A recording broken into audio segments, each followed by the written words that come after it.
A'udzu billahi minasyaitonir rajim. Bismillahirrahmanirrahim. Assalamualaikum warahmatullahi wabarakatuh.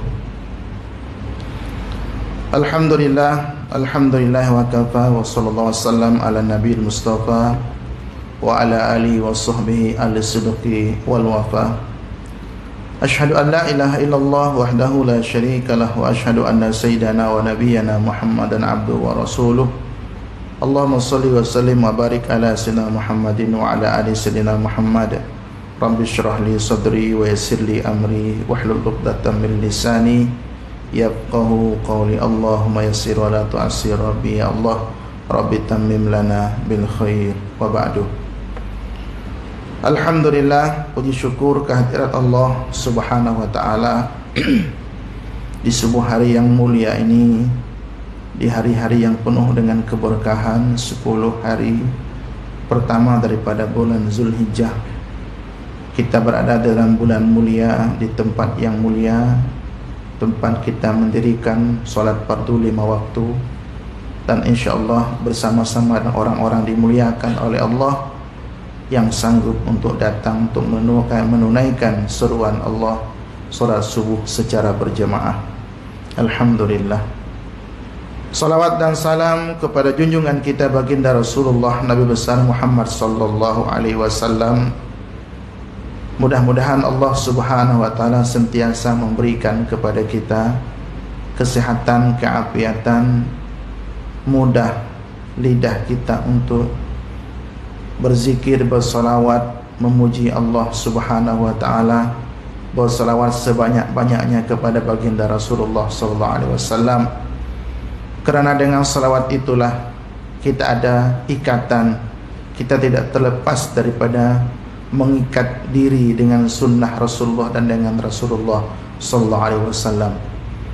Dengan salawat kita menyambung hubungan kita dengan baginda kita Rasulullah sallallahu alaihi wasallam, dan dengan salawat pula mudah-mudahan harapan kita besar mendapatkan syafaat Rasulullah sallallahu alaihi wasallam. Jemaah salat subuh yang dimuliakan Allah Subhanahu wa taala,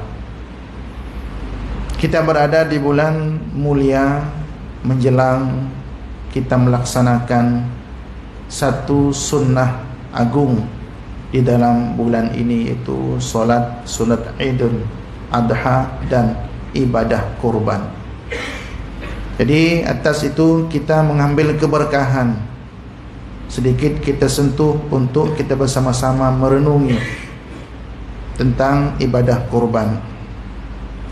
Allah Subhanahu wa taala berfirman dalam surah Al-Hajj bermula daripada ayat 27 dan 28.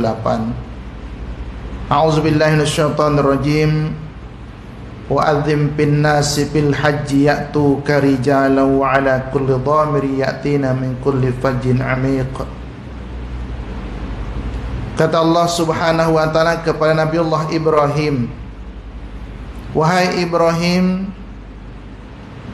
isytiharkan, umumkan kepada manusia, kepada seluruh manusia, untuk mereka melaksanakan, menunaikan ibadah haji ke Baitullahil Haram. Maka kata Nabi Allah Ibrahim, ya Allah, ya Rabb,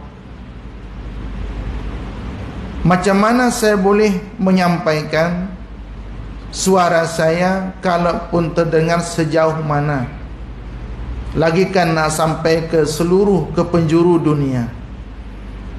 Maka pada ketika itu dikatakan Nabi Allah Ibrahim naik ke Jabal Abi Qubais untuk mengumumkan titah perintah Allah agar manusia melaksanakan ibadah haji. Maka ketika Nabi Allah Ibrahim menyampaikan berita tersebut, dalam riwayat, dalam tafsir Imam At-Tabari dan Imam Ibn Katsir mengatakan, ketika Nabi Allah Ibrahim naik ke Jabal Abi Qubais untuk mengumumkan fardu ibadah haji kepada seluruh umat manusia, tentunya yang beriman, maka gunung Ganang itu dikatakan merunduk supaya datar bumi, sehingga suara Nabiullah Ibrahim sampai ke pelosok dunia yang paling jauh. Tak dikatakan di situ apakah gunung itu merendah masuk ke dalam bumi ataupun tunduk seperti kita ketika sujud, tapi yang pasti merendahkan diri sehingga bumi seperti datar, sehingga sampailah suara Nabiullah Ibrahim ke pelosok dunia, belahan dunia dimanapun ada manusia. Kemudian yang kedua, kata para ulama, maksud daripada Allah minta Nabiullah Ibrahim untuk menyampaikan, ketika Nabi Ibrahim bertanya, sejauh manakah suara saya boleh sampai ya Rabb? Kata Allah Subhanahu wa ta'ala, kamu tak perlu bimbang, tak perlu risau sampai mana suara kamu. Kamu hanya menyampaikan, nanti aku yang akan menyampaikan kepada manusia, tentu melalui iman. Maka pada saat itu setelah Nabi Ibrahim menyampaikan pengumuman tentang kewajiban ibadah haji, kita mudah-mudahan yang belum lahir, yang akan lahir, yang dah lahir pada saat itu menyeru, labbaik Allahumma labbaik, labbaik Allahumma labbaik. Dikatakan berapa kali kita menyeru menjawab labbaik Allahumma labbaik, maka sebanyak itulah kita akan pergi menunaikan ibadah haji. Kan kita berada di alam ruh, kita belum lahir, tapi berita itu sampai kepada kita melalui iman yang Allah telah sematkan, yang Allah telah masukkan ke dalam diri kita. Jadi adakah kita pada saat itu menyeru labbaik Allahumma labbaik? Maka orang tersebut mesti akan sampai ke tanah suci haram untuk menunaikan ibadah haji ataupun umrah.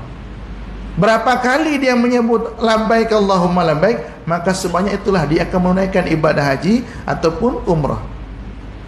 Maka tuan-tuan rahimakumullah, tuan-tuan yang dah pergi menunaikan ibadah haji, kemudian tambah lagi dengan umrah, itu menunjukkan bahwa kita telah menjawab seruan Allah dengan labbaik Allahumma labbaik, yang berarti kami datang, kami penuhi panggilan-Mu ya Allah. Itu di alam kita, pas itu berada di alam ruh. Maka itu dikatakan, jadi ada dua. Nabi Ibrahim hanya mengumumkan, yang akan menyampaikan itu hanya Allah Subhanahu wa ta'ala. Maka tuan-tuan rahimakumullah, kalau Allah takdirkan kepada kita, kita ada kemampuan, kita ada duit, kalau kita nak tunggu haji mungkin lama, umrah kita boleh bila-bila masa, pergilah, berangkatlah. Kena ada dalam sebuah hadis Nabi SAW bersabda, dari ibarat Imam Al-Baihaqi di dalam Sunan Al-Baihaqi, hadisnya sahih. Riwayat daripada Sayyidina Aisyah radhiyallahu daripada Sayyidina Abi Sa'id Al-Khudri radhiyallahu taala anhu. Qala Rasulullah sallallahu alaihi wasallam, yaqulullah azza wa jalla, hadis qudsi. Allah Subhanahu wa taala berfirman dalam hadis qudsi, inna abdan ashahtu lahu jismahu wa awsa'tu lahu alaihi fil ma'isyati fa'ata alaihi khamsatu a'wamin lam yapit ilayya la mahrumun. Sesungguhnya seorang hamba yang telah aku sehatkan tubuh badannya, aku luaskan atasnya rezekinya, kehidupannya, fa'ata alaihi khamsatu a'wamin, berlalu ke atasnya 5 tahun. Dalam masa 5 tahun yang berlalu itu, lam yapit ilayya, tak mendatangiku, tak mendatangi Allah untuk menunaikan ibadah haji ataupun ibadah umrah. 5 tahun berlalu, tak ada kesempatan, tubuh badan sehat, rezeki duit banyak, tapi tak datang untuk menunaikan atau bertemu dengan Allah. Ini sebagai istilah saja. Dimanapun kita berada, kita boleh berjumpa dengan Allah Subhanahu wa ta'ala. Berjumpa dalam arti maknawi, kita mentawajjuhkan diri kita dengan Allah. Di saat kita solat, kita bertemu dengan Allah Subhanahu wa ta'ala. Kita mi'raj, naik. Maka itu as-salat itu adalah mi'rajul mu'minin. Solat itu adalah mi'rajnya, naiknya orang beriman ke hadirat Allah Subhanahu wa ta'ala. Tapi ini sebagai simbol bahawa kita yang ada kekuatan, sehat tubuh badan, ada duit, tapi tak ambil berat tentang menunaikan ibadah haji ataupun umrah, maka kata Allah Subhanahu wa ta'ala, orang tersebut la mahrumun. Orang tersebut adalah orang yang dicegah daripada mendapatkan pemberianku, kata Allah. Apa pemberian Allah? Anugerah, nikmat, rahmat yang paling besar. Jadi kalau kita ada kesempatan telah menunaikan ibadah haji, kita berniat, paling tidak 5 tahun dah berlalu pergi. Tunggu datang lagi panggilan tahun hadapan. Tak juga kita terpanggil untuk naik nama kita untuk melaksanakan ibadah haji. Okey, daripada kita menunggu, kalau kita ada duit, kita ada kesihatan, kesempatan, pergi melaksanakan ibadah umrah, supaya kita tidak termasuk di dalam hadis ini. Dalam riwayat lain dikatakan, siapa yang diberikan leluasa oleh Allah, sehat tubuh badan, duit, alhamdulillah, rezeki banyak melimpah, tapi tak mau melaksanakan ibadah haji, silalah dia pilih nak mati secara Yahudi ke nak mati secara Nasrani. Na'udzubillahi min zalik. Maka tuan-tuan rahimakumullah, untuk kita memastikan diri kita ini layak di hadapan Allah, layak mendapat pemberian Allah, agar Allah berikan kita rezeki yang luas, kita ingat nikmat Allah yang dianugerahkan kepada kita, kita gunakan untuk kita pergi melaksanakan ibadah haji ataupun umrah. Kemudian sambungan ayat berikutnya, Nabi Ibrahim diperintahkan untuk memaklumkan, untuk mengumumkan bahawa wajib haji kepada seluruh manusia. Mereka akan datang yaitu karijalan, mereka akan datang dengan berjalan kaki. Datangnya mereka dengan berjalan kaki, mengendarai kenderaan unta yang kurus, yang lemah. Kenapa? Sebab jauhnya perjalanan. Maka ada para ulama mengatakan afdal hukumnya, lebih banyak pahalanya kalau naik haji berjalan kaki. Berjalan kaki wa imma naik jalan kaki. Tapi para ulama pula satu kumpulan mengatakan yang afdal itu berkenderaan. Sebab pada ayat ini sebutkan untuk pertama jalan kaki, kemudian yang kedua adalah berkenderaan. Jadi kil wa qal para ulama kita ambil pendapat yang afdal itu adalah yang tidak takut kalau kita dengan berjalan kaki terlalu jauh, akhirnya tenaga kita terkuras, terlalu letih sehingga tidak fokus menjalankan manasik haji. Berarti afdalnya berkenderaan. Ada sahabat-sahabat kita yang sampai ke Makkah dengan naik basikal, alhamdulillah, alhamdulillah. Tapi jangan pula kalau dah naik basikal itu yang jadi masalah. Zaman lah ni suka kalau diviralkan, viral berita ke mana-mana, hebat. Kita tak boleh jaga hati masalahnya. Kalau kita pergi senyap-senyapnya, nak pergi mana? Saja nak jalan-jalan, nak raun, tiba-tiba sebulan, lepas tu balik. Tak tahu pun kalau kita dah pergi haji, itu lebih bagus. Hanya Allah yang tahu ternyata kita pergi Makkah. Tak payah diisytiharkan. Suatu tarikh sekian diperkirakan Pulan bin Pulan naik haji dengan naik motosikal, naik basikal akan sampai di Thailand. Orang Thailand pun dah tunggu. Minta maaf, bukan nak takut. Kalau dia boleh jaga hati, alhamdulillah. Takut tak boleh jaga hati. Kan ada kisah dalam kitab Tamyihul Muqtarin oleh Al-Imam Abdul Wahab Asy-Sya'rani. Dikisahkan Al-Imam Sufyan Ats-Tsauri rahimahullahu ta'ala. Imam Sufyan Ats-Tsauri seorang ulama, ahli hadis, Amirul Mukminin fil hadis, pemimpin orang beriman dalam masalah hadis. Itu Imam Sufyan Ats-Tsauri, ulama hebat, ulama besar. Suatu hari beliau mengajak murid-murid beliau untuk berziarah kepada orang yang baru datang menunaikan ibadah haji.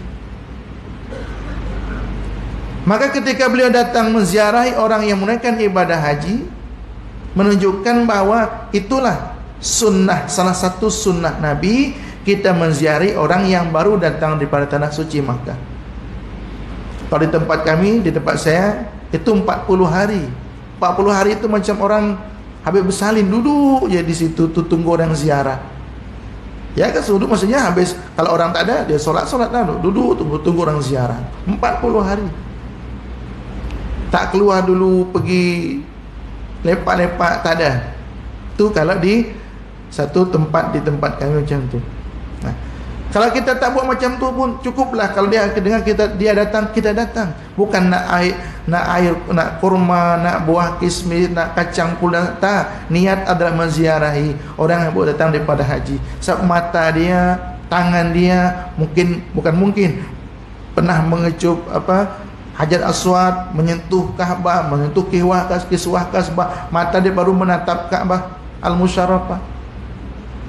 Datang kita temui, kita melihat, kita mengambil aura. Kalau bahasa bukan aura, kalau komplain pula orang, aura ni apa istilahnya tu, hal-hal positif yang dia bawa. Maka Imam Sufyan Ats-Tsauri pun melakukan hal-hal yang sama.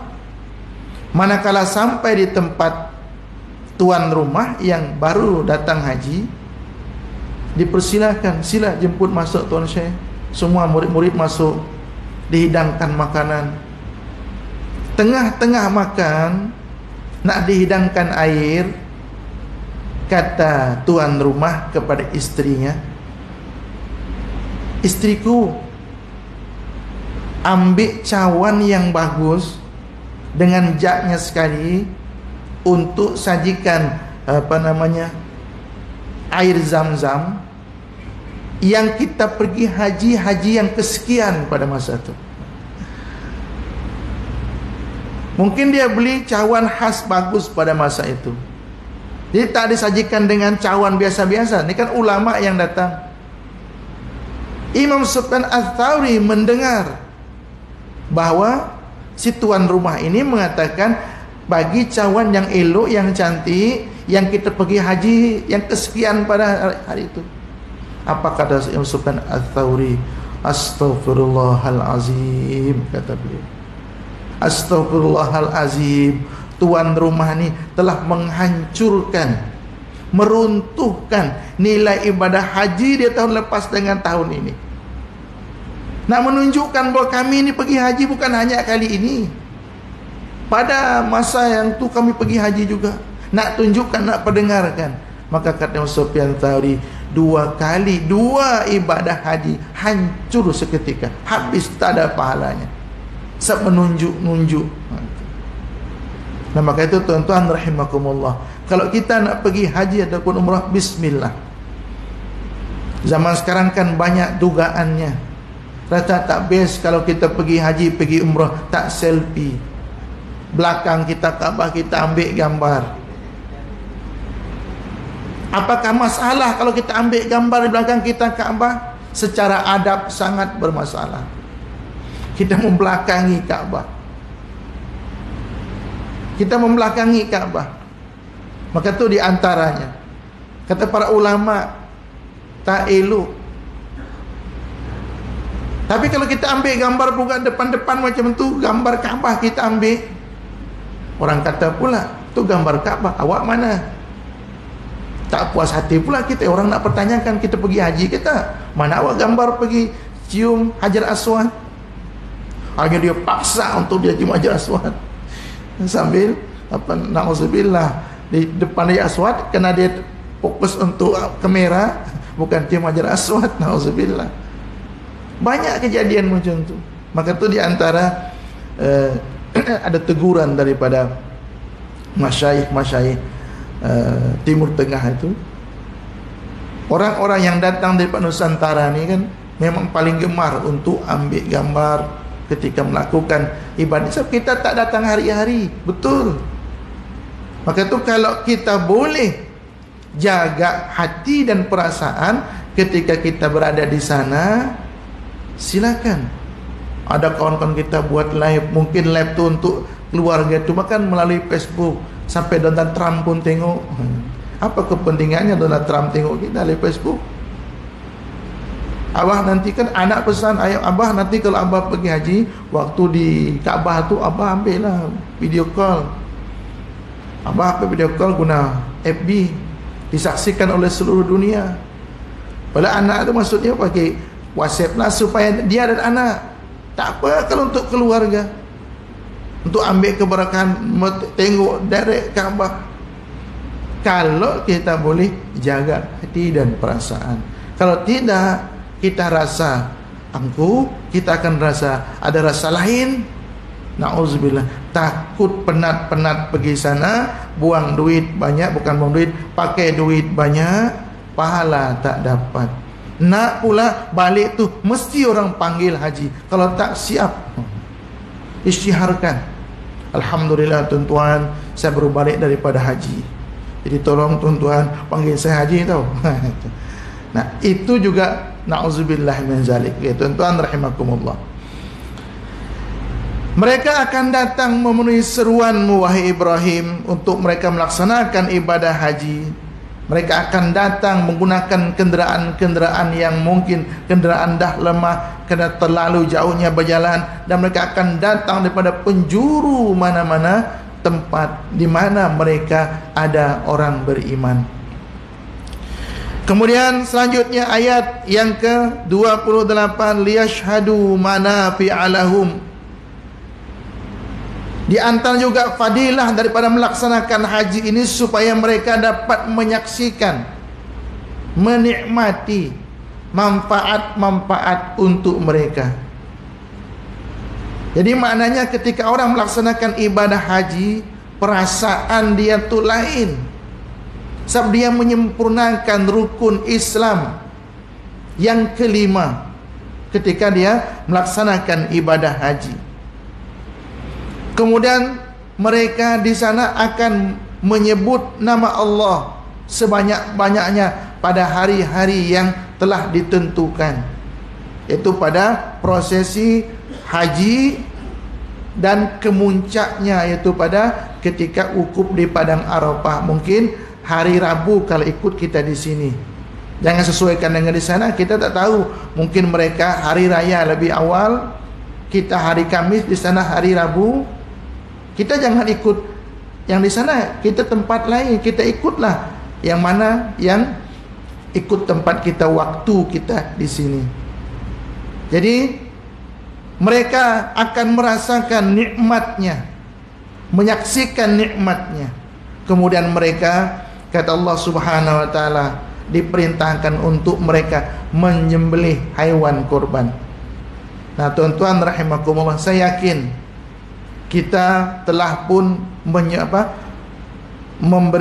mengeluarkan duit untuk kita beli haiwan korban. Pastikan korban kita sempurna, bahawa kita dah keluarkan duit. Kalau boleh tu betul-betul siapa yang akan menyembelih tu, kalau ikut di sebagian tempat lah, 7 orang yang kongsi lembu ni, dia akan hadir situ, kemudian dia akan memberi wakil kepada siapa yang akan menyembelihkannya. Baik orang bukan daripada orang yang 7 itu, ataupun dari orang yang 7 tersebut. Maka tu salah satu fatwa, kalau tak silap, di negeri Pahang itu, sebab ada kawan kami yang interview untuk mendapatkan tauliah. Jadi ditanya, apa hukum bank in duit untuk kurban? Apa hukumnya bank in duit untuk kurban? Terus lepas tu dia ambil daging kurban itu, sahkah kurbannya? Jadi kawan tu ragu-ragu menjawab. Syah sah insya-Allah. Kenapa boleh insya-Allah pula? Tak pasti hukumnya. Kata akhirnya dia oleh beliau tak sah. Bank in duit tak tahu ke mana, siapa yang akan menyembelihkannya, macam mana pula taukilnya. Duit itu akan dipakai untuk beli hewan korban, cuma daripada siapa? Maka itu kena ada wakil. Saya wakilkan kepada tuan untuk menyembelih hewan korban. Saya ikut keadaan biasa. Maknanya kita dah tahu, ni ada lembu sekian, duit sekian, ni lembu sekian-sekian orang. Okey, yang akan menyembelihkan hari ini adalah tuan Pulan, tuan Pulan, tuan Pulan. Sila tuan-tuan wakilkan, baik secara langsung sama-sama serentak kami wakilkan untuk menjadi hewan kurban kami kepada tuan Pulan, supaya tuan tu yang baik dari bukan orang tersebut ataupun daripada pihak yang kita yang berkorban, untuk sempurnanya, untuk sempurnanya. Takut nanti hanya bank in depan buat tak tahu hadir waktu penyembelihan korban. Tidak. Kalau hadir menghadirinya itu masalah sunnahnya, tapi untuk memastikan kita nak sembelih ni hewan korban kita, kita ada bagian di sini. Kita kena, kalau bukan kita yang menyembelih, kita kena wakilkan. Saya ingat pada masa 2-3 tahun lepas pada musim PKP, saya menyembelih hewan korban. Ada kambing dalam 6 kurang lebih lah. Ada lembu, ada kambing, ada kerbau. Jadi ketika nak saya sembelih kambing ni, saya dia wakilkan, haji tu wakilkan Ustaz, saya wakilkan untuk menyembelih hewan korban kami atas nama saya, isteri saya dan anak-anak saya. Saya terima wakilnya, perwakilannya. Ya? Kan dah sembelih lembu, dah sembelih kerbau, lepas tu rasakan penat. Budak-budak tengok, Ustaz dah penat ke? Biasa ganti. Tak, ini dah diwakilkan, saya kena sembelih juga. Nabi ketika menyembelih hewan kurban kan ada 100 ekor hewan kurban kambing yang disembelih oleh baginda. Kemudian baginda sembelih 60 dan 40 tu Sina Ali radhiyallahu taala anhu. Jadi tuan-tuan rahimakumullah, supaya hewan kurban yang kita sembelih itu sempurna, betul-betul kita niat, betul-betul mengorbankan untuk hakikatnya kita sembelih hawa nafsu. Tapi hawa nafsu disembelih pun tak akan mati dia. Dia akan tetap hidup bersama-sama dengan kita. Cuma itu sebagai simbol. Sebab berat, apalagi zaman sekarang. Hewan korban satu bahagian berapa? 800 lebih. Satu ekor kambing 1.100 atau 1.200 kambing. Dulu 500 dapat.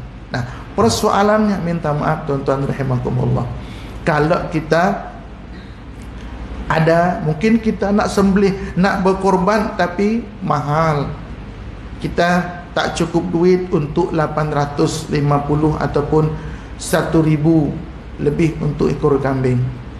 Di luar negara ada yang menawarkan korban dengan harga berpatutan 350, bahkan ada yang 250. Jadi kita nak korban di luar negara, kita ikut sebuah agen, kita bank in duit ni atas nama Pulan, silakan.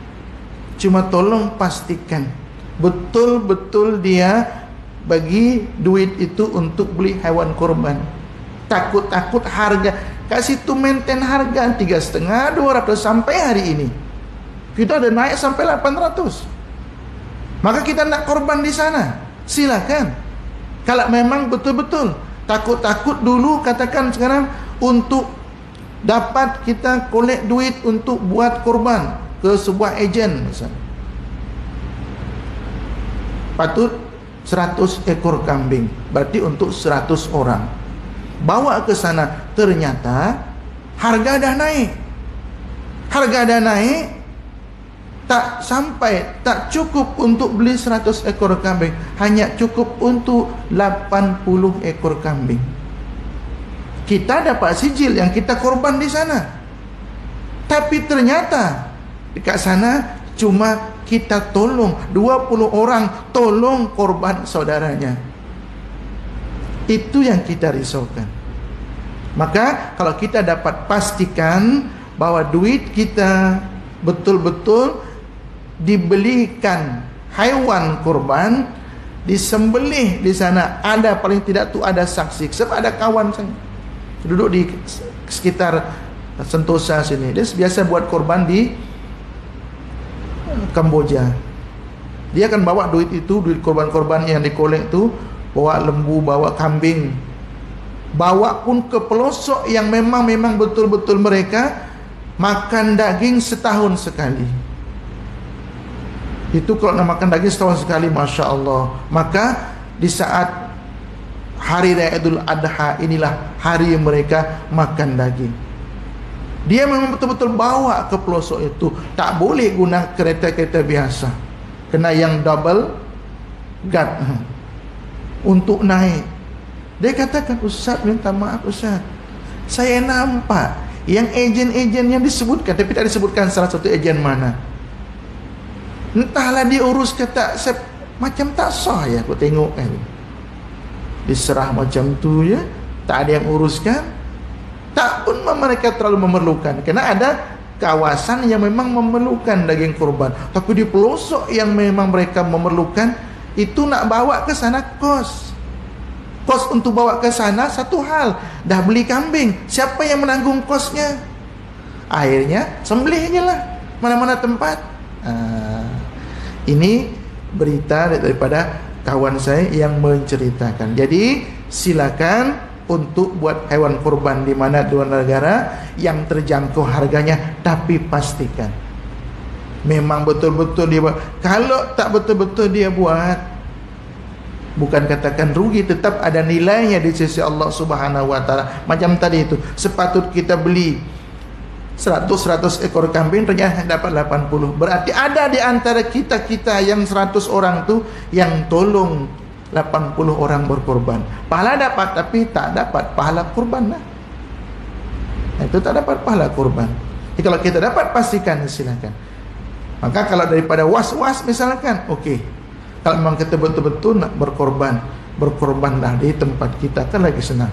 Nyata kita tengok hewannya, kita boleh cari sendiri, bismillah. Tapi banyaklah. Banyak.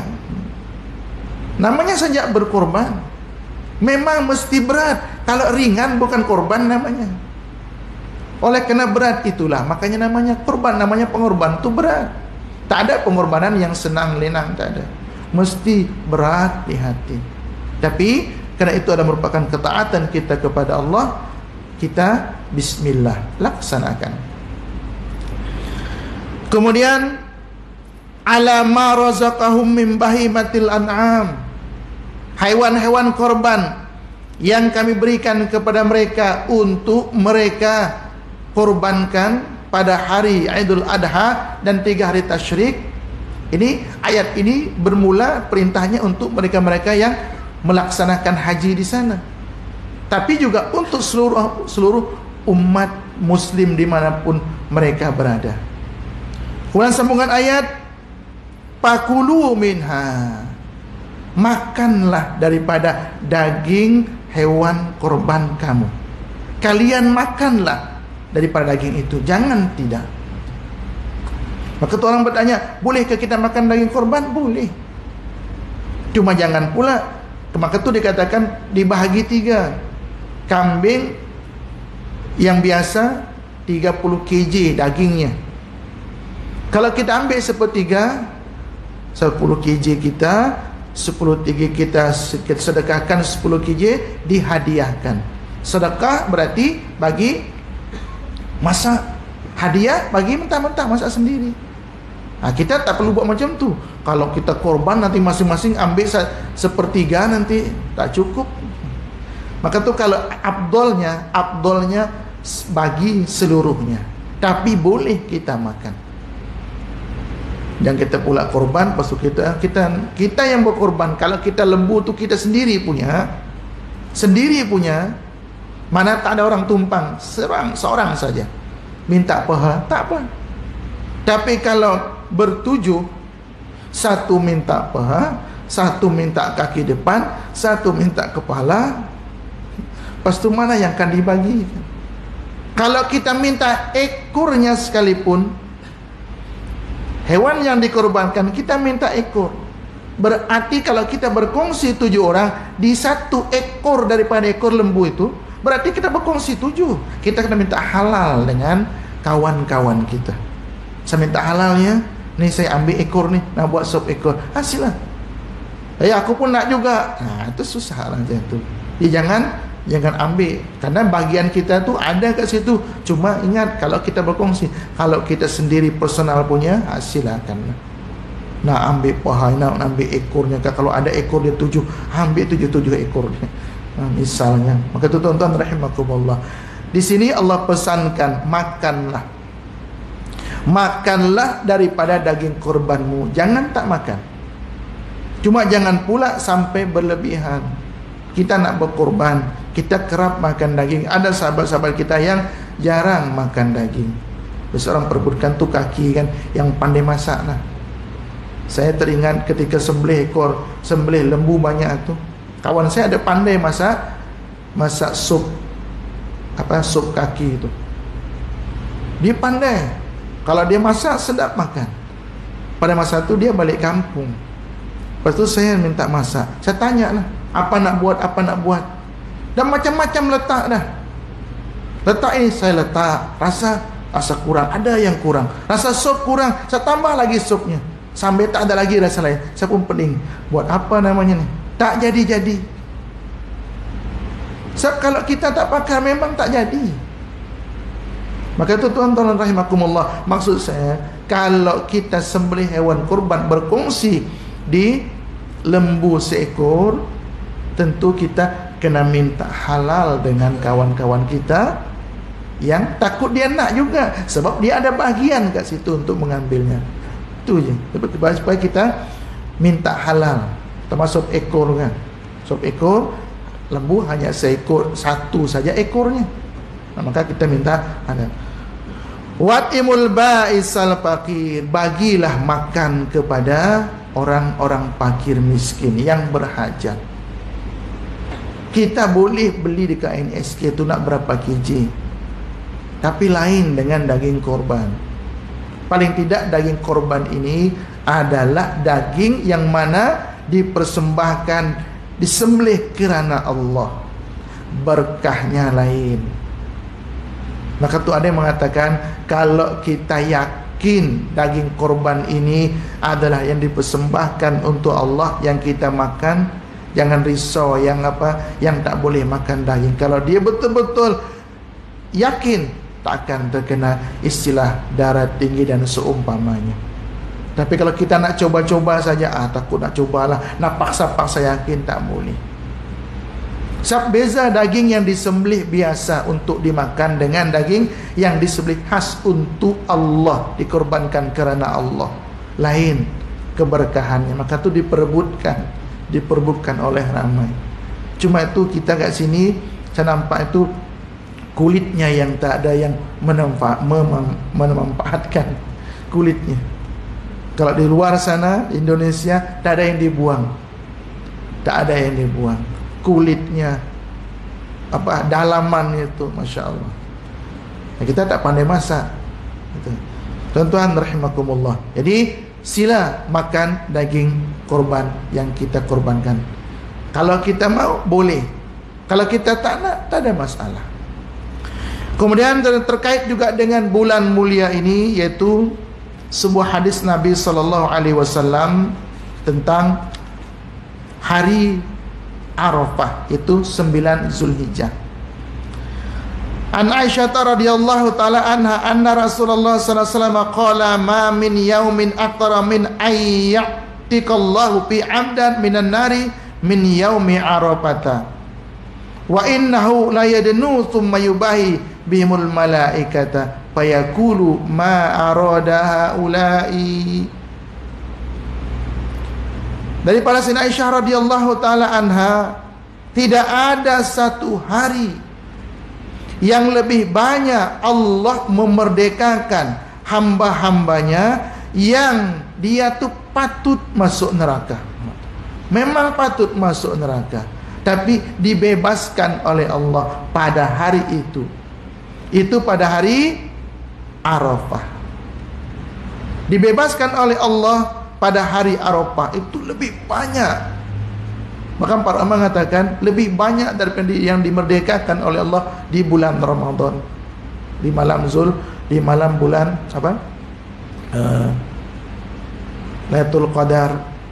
Kan maka Nabi dalam hadis lain Nabi SAW bersabda, berpuasa di satu hari daripada hari Arafah tanggal 9 Zulhijjah. Kalau kita raya hari Kamis berarti jatuhnya hari Rabu.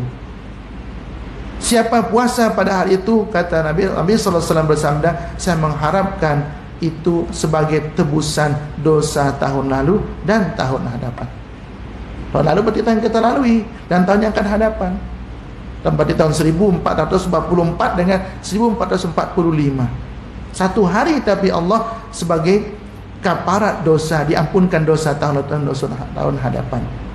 Dan pada hari itu, pada hari Arafah 9 Zulhijjah, Allah bebaskan orang-orang yang dah patut masuk neraka. Lebih banyak daripada hari-hari yang lain. Kemudian Allah Subhanahu wa taala mendekat. Bahasa mendekat di sini adalah dengan rahmatnya kepada hamba-hamba tadi.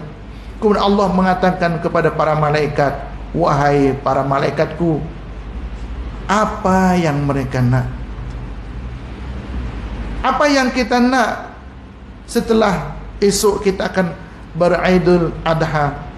Apa yang kita nak? Kita nak rahmat, kita nak dosa kita diampunkan, kita nak husnul khatimah. Seluruh keinginan-keinginan yang baik-baik kita tuangkan pada hari itu. Makanya tu kalau bolehlah pada hari Rabu, hari Kamis kita raya tu, hari itu adalah hari di mana kita tu banyak-banyak berzikir, banyak-banyak bertaubat, banyak-banyak bersolawat, banyak-banyak buat kebaikan. Kalau kebetulan misalkan biasa kalau di surau sini kita buat kemah, sambil kita buat kemah tu niat ini adalah ibadah untuk kita berkorban besok dan seumpamanya. Zikir, tasbih, selawat, kita gerakkan lidah kita dengan solawat, tahmid dan tahlil. Supaya apa? Supaya kita termasuk. Kalau kita tak termasuk dalam senarai orang yang dibebaskan oleh Allah daripada api neraka, kira-kira takkah Allah akan melihat kesiannya ni? Padahal nama dia tak masuk, tapi banyak berzikir, banyak berselawat, Allah akan masukkan ke dalam senarai orang yang dibebaskan oleh Allah. Jadi jangan kita sia-siakan pada 9 hari Zulhijjah, hari Rabu. Karena kalau kita raya hari Kamis berarti hari Rabu 9 Zulhijjah. Maka para ulama betul-betul mencari, terutama mereka tu selepas solat asar. Kalau para ulama-ulama kita dahulu, dia akan duduk selepas solat asar sampailah terbenam matahari. Tu doa dikabulkan, doa mustajab, doa selepas solat asar. Tu para ulama kita. Ya kalau kita tak boleh buat macam tu, mana lepas solat asar tu, kalau boleh tu betul-betul kita mohon kepada Allah, mohon agar kita husnul khatimah. Mudah-mudahan Allah Subhanahu wa taala memberikan keizinan kepada kita untuk kita terus beribadah kepada Allah, panjangkan usia, luaskan rezeki, selamatkan umat Islam yang tertindas, yang terzolimi. Itu pada hari itu. Seperti keinginan mereka-mereka yang tengah wukuf di padang Arafah. Kita ambil keberkahan hari itu untuk kita mengambil kesempatan, kerana hari itu terlalu mulia untuk kita sia-siakan. Dia tidak datang tiap bulan, setahun sekali adanya 9 Zulhijjah. Maka tuan-tuan rahimakumullah, kita laksanakan kewajiban kita, kita sempurnakan ibadah korban kita. Dan cara untuk sempurna ibadah korban kita, kita kena pastikan tadi, untuk hadir melihat haiwan korban yang dikorbankan tidak menjadi ketentuan sah dan tidaknya korban kita, tapi untuk betul-betul haiwan korban kita disembelih, kemudian kita serahkan kepada wakil untuk menyembelihnya, itu untuk menyempurnakan haiwan korban yang kita korbankan. Yang lebih penting adalah niat ikhlas semata-mata kerana Allah. Ikhlas semata-mata kerana Allah. Baik yang kita korbankan kambing ataupun lembu. Kita niat kerana Allah, tak ada niat lain. Semata-mata kita niat kerana Allah, kerana kita mengorbankan harta kita di jalan Allah untuk taat kepada Allah Subhanahu wa ta'ala. Mudah-mudahan Allah berikan kekuatan dan kesihatan, keapiatan kepada kita, dan mudah-mudahan Allah berikan keluasan rezeki, panjang umur, sehat tubuh badan kita, sehingga kita dapat terus menjadi hamba Allah yang diridai oleh Allah, yang sentiasa diberikan rahmat oleh Allah Subhanahu wa ta'ala, diampunkan dosa-dosa kita. Mudah Allah ampunkan dosa kedua ibu bapa kita, baik yang telah meninggal dunia atau yang masih hidup, dan Allah ampunkan dosa-dosa jiran tetangga kita, kaum muslimin dan muslimat. Ala hadhin niyah ulil kunatin salihah wa ila haratin nabi wa alin nabi. Al-Fatihah. A'udzubillahi minasyaitonir rajim. Bismillahirrahmanirrahim. Alhamdulillahi rabbil alamin arrahmanir rahim maliki yaumiddin iyyaka na'budu wa iyyaka nasta'in ihdinas siratal mustaqim siratal ladzina an'amta 'alaihim ghairil maghdubi 'alaihim waladdallin amin. A'udzubillahi minasyaitonir rajim. Bismillahirrahmanirrahim. Alhamdulillahi rabbil alamin wassalatu wassalamu ala asyrafil anbiya'i wal mursalin sayyidina wa maulana Muhammadin wa ala alihi wa sahbihi ajma'in. Allahumma anfa'na bima 'allamtana wa 'allimna ma yanfa'una wa zidna ilma warzuqna fahma bi rahmatika ya Allah ya Allah ya arhamar rahimin. Allahumma faqihna fid din wa 'allimna ta'wil wahdina ila sawa'is sabil. Allahumma tawil a'marana Allahumma tawil a'marana Allahumma tawil a'marana wasi' arzaqana wasi' arzaqana wasi' arzaqana li ta'atika ya Allah ya Allah ya Allah ya arhamar rahimin. Rabbana atina fid dunya hasanah wa fil akhirati hasanah wa qina adzabannar. Wassallallahu ala sayyidina Muhammadin wa ala alihi wasallam. Bi subhana rabbika rabbil izzati amma yasifun wa salamun alal mursalin. Amin amin. Walhamdulillahi rabbil alamin. Minta ampun, minta maaf atas segala kesilapan kekurangan. Terima kasih atas segala perhatian. Hadanallahu wa yakum ajma'in. Billahi taufiq wal hidayah. Wassalamualaikum warahmatullahi wabarakatuh.